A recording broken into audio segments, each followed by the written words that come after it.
Not making any money with your music? Not selling as much as you think you should?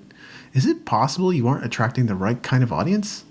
Do you suspect your fans might be mooching off you? That's what we're going to be looking at in this episode of the New Music Industry Podcast.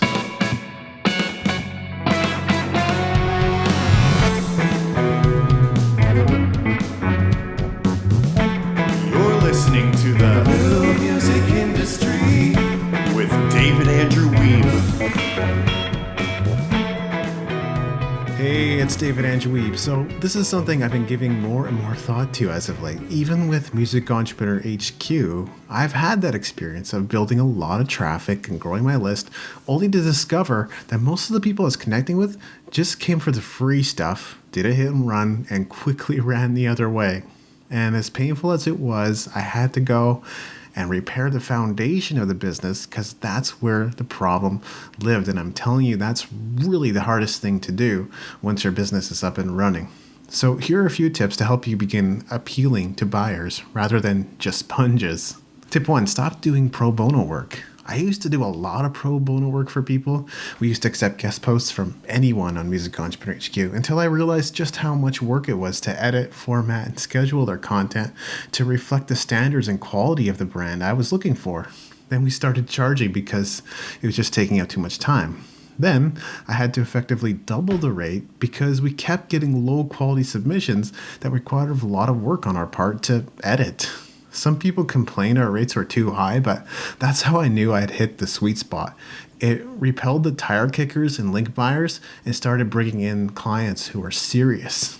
By the way, we're not accepting guest posts on the site anymore, but the point is, I'm a sensitive creative soul. And I've done all kinds of free volunteer pro bono work to help other people, whether it was answering questions in my inbox, agreeing to meet people who wanted to pick my brain, or giving away my products for free even. There was a rather awkward situation only 2 years ago where I was asked to promote someone's new release in exchange for performance, which meant I was not going to get paid for any of the work until I started delivering on the results. Good for him, horrible for me. So I know it can be hard when you care about others, but I would suggest just giving up pro bono work. These days, I'm quick to ask people if they want me to be involved as a consultant or coach, because let's face it, I can reach far more people with a podcast episode like this, and it's a much better use of my time than jumping on a Skype call with another random person I don't even know. This doesn't mean that I'm not conscious about adding some value up front. I always try to do that, but I want to move the relationship as quickly as possible from like a pro bono, I'll ask you whatever I want, whenever I want relationship to a paid relationship where my time is valued. Otherwise, people could do whatever they want with my advice and it makes no difference in their lives. So it's not the greatest value for me and it's not the greatest value for them either. And guys, just be real with me here. Have you ever had that experience of being put in the friend zone by a girl that you liked? Yeah, same thing here. Don't wait to start charging for your work. This does come with a caveat that I still believe in building new relationship in the music business and evaluating opportunities as they come up, but I try to keep that to a minimum as well. Tip number 2, train your audience to buy. So you've probably heard about the importance of sticking to a content schedule, especially on a platform like YouTube. Well, this is really the same idea, only as applied to your product or music launch schedule. Basically, as much as possible, you want to train your audience to buy from you, not just sponge off of you, and preferably on a set schedule. Maybe it's once per month, once every 3 months, twice per year, or maybe once per year. I don't think you'd want to go any less than that. But see if you can launch your music or merch on a schedule and get it in front of your audience at the right time. Another important consideration is price point. As I've discovered, if your audience is trained to buy from you at the $5 to $35 range, it's going to prove an uphill battle to try to sell them anything that's priced 3 or 4 times the price later on.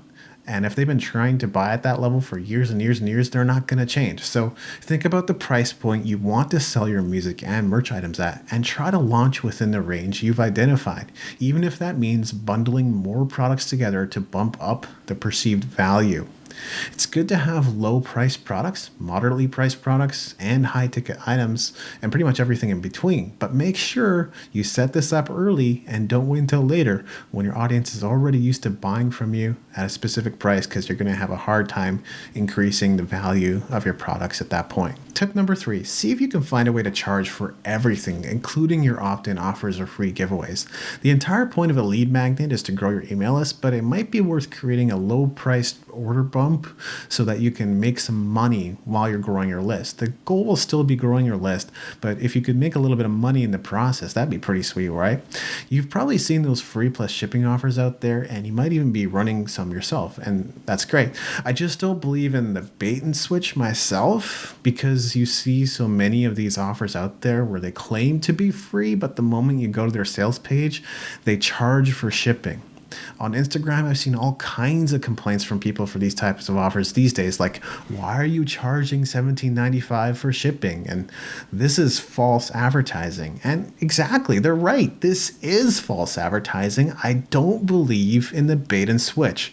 Pre-frame it correctly. Tell people up front it's a free plus shipping offer.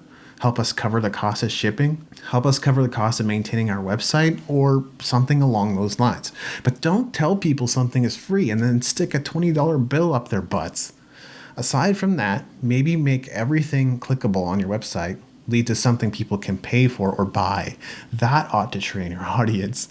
And if you're uncomfortable doing that on your main artist website, maybe launch a new one, try it on your new website, test both, and see which outperforms the other. You're going to find out pretty quickly, and you might even be surprised at the results. So here's a quick summary of the tips offered here. Number 1, stop doing pro bono work. It steals your time, energy, resources, and ultimately from the people you want to impact with your music. 2, train your audience to buy. Release products on a predictable schedule, or at least make sure your fans aren't just expecting you to give everything away. And 3, charge for everything. If you're going to give stuff away for free, at least get an email address in exchange. And you can even turn this into an opportunity to make money with something like an order bump. And don't forget, right now you can get the Music Entrepreneur Code and 2 bonuses for just $5. Come on. But this offer expires September 30th, so go to musicentrepreneurhq.com/code now to claim your copy.